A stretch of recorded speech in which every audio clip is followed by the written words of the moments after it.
ಈ cinema start ಮಾಡೋದನ್ನು plan ಇರಲಿಲ್ಲ, ಟು ಬಿ ಫ್ರ್ಯಾಂಕ್. ನಂದೇ ಆದೊಂದು ಕಥೆ ಇತ್ತು, ಅದನ್ನು ಮಾಡೋದು ಅಂದ್ಕೊಂಡೇ ಅದು ಕಿಟ್ಟಪ್ಪನ ಕಡೆ ಮಾಡೋಕಂತ ಆ ಡಿಸ್ಕಷನಿಗೆ ಬಂದಿದ್ದು. ಸಂಜೀವ್ ಗೀತಾದ ಒಂದಿನ ಬ್ರದರ್ ಅದನ್ನು ಥ್ರೆಡ್ ಹೇಳಿದರು, ಓಕೆ ಬ್ರದರ್ ಮಾಡೋಣ ಅಂತ ಸ್ಟಾರ್ಟ್ ಮಾಡ್ಕೊಂಡು ಹೊರಟಿದ್ದು. ಹೊರಟ್ಮೇಲೆ ಚಂದ್ರಚೂಡ್ ಅವರು ಡೈಲಾಗ್ಸು, ನಾವು ಟೆನ್ನಿಸ್ ಕ್ಲಬ್ಬಲ್ಲಿ ಆ್ಯಕ್ಚುಲಿ ರೂಮ್ ಹಾಕ್ಕೊಂಡು ಡಿಸ್ಕಷನ್ ಸ್ಟಾರ್ಟ್ ಮಾಡಿದ್ದು. ಈಚೆ ಕೂಡ 1 ಇಯರ್ ನಾನು ಯಾವ ಬಿಸ್ನೆಸ್ಸು ನೋಡ್ದಂಗೆ ಇವ್ರ ಜೊತೆನೇ ಕೂತಿದ್ದೀನಿ. ಸ್ಕ್ರಿಪ್ಟಿಂದ ಭಾಳ ಅದ್ಭುತವಾಗಿ ಮಾಡಿದ್ರು.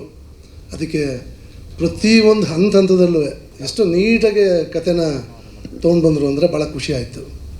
ಆಮೇಲೆ ಸ್ವಿಟ್ಜರ್ಲ್ಯಾಂಡ್ ಕತೆ ನಮಗದೊಂಥರ ಟ್ರಿಪ್ ಬಂದಂಗೆ ಆಯಿತು. ಅಲ್ಲೂ ಕೆಲವು ಕಾಮಿಡಿಗಳಂತೂ ರೇಟ್ ಇದ್ದಾಗ ಅದೇನು ಹೇಳೋಕ್ಕೆ ಹೋದರೆ ಒಂದು ದಿನ ಇಲ್ಲ ಸರ್, ಅಲ್ಲ ಅಷ್ಟು ಕಾಮಿಡಿಗಳು ಪ್ರತಿದಿನ ಅದೇ ಆಗ್ತಾಯಿತ್ತು. ಜೊತೆಗೆ ನಮ್ಮ ಕಿಟ್ಟಪ್ಪನು ತುಂಬ ಚೆನ್ನಾಗಿ ಕೋಪ್ರೇಟ್ ಮಾಡಿದ್ರು.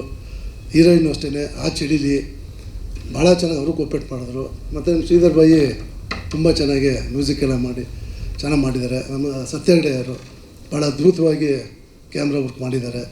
ಮತ್ತು ಜೊತೆಗೆ ಎಲ್ಲಕ್ಕಿಂತ ಮುಖ್ಯವಾಗಿ ಹೇಳಬೇಕು ಅಂದರೆ ನಮ್ಮ ಶ್ರೀನಿವಾಸ್ ಎಡಿಟ್ರು ಪಾಪ ಇವತ್ತವರೆಗೂ 24/7 ಕೆಲಸ ಮಾಡ್ತಾರೆ. ರಾತ್ರಿ 1 ಗಂಟೆಗೆ ಫೋನ್ ಮಾಡಲಿ 2 ಗಂಟೆ ಮಾಡಲಿ ಪಾಪ ನಮ್ಗೆ ಭಾಳ ಸಹಕಾರ ಮಾಡ್ತಾರೆ. ನಮ್ಮ ಸತೀಶ್ ಇದ್ದಾರೆ, ನಮ್ಮ ಅಮೂಲ್ಯ, ನಮ್ಮ ಕಿಶನ್ನು, ಇನ್ನೂ ತುಂಬ ಜನ ಎಲ್ಲ ಸಹಕಾರ ಮಾಡಿ ತುಂಬ ಚೆನ್ನಾಗಿ ಬಂದಿದೆ ಸಿನಿಮಾ, ಅದ್ಭುತವಾಗಿ ಬಂದಿದ್ದೆ.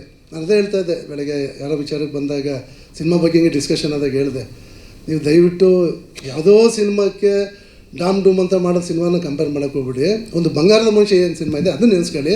ನಮ್ಮ ಸಿನಿಮಾನ ಅದು ಕಂಪೇರ್ ಮಾಡಿ ತೆಗೆದಿದ್ದಾರೆ ಡೈರೆಕ್ಟ್ರು. ದಯವಿಟ್ಟು ಹಂಗೆ ಕಂಪೇರ್ ಮಾಡಬೇಡಿ. ಅಷ್ಟು ಚೆನ್ನಾಗಿದೆ, ದಮ್ಮಿದೆ, ಒಳ್ಳೆ ಸ್ಟೋರಿ ಇದೆ. ಹಿಂದೆ ಏನು ರಾಜ್ಕುಮಾರ್ ಸಿನಿಮಾಗೆ ಇಡೀ ಫ್ಯಾಮಿಲಿ ಒಂದು ಚಿಕ್ಕ ಮಗುವಿಂದ 70 ವರ್ಷದವರೆಗೂ ನೋಡೋ ಅಂಥ ಸಿನಿಮಾ ಇದು.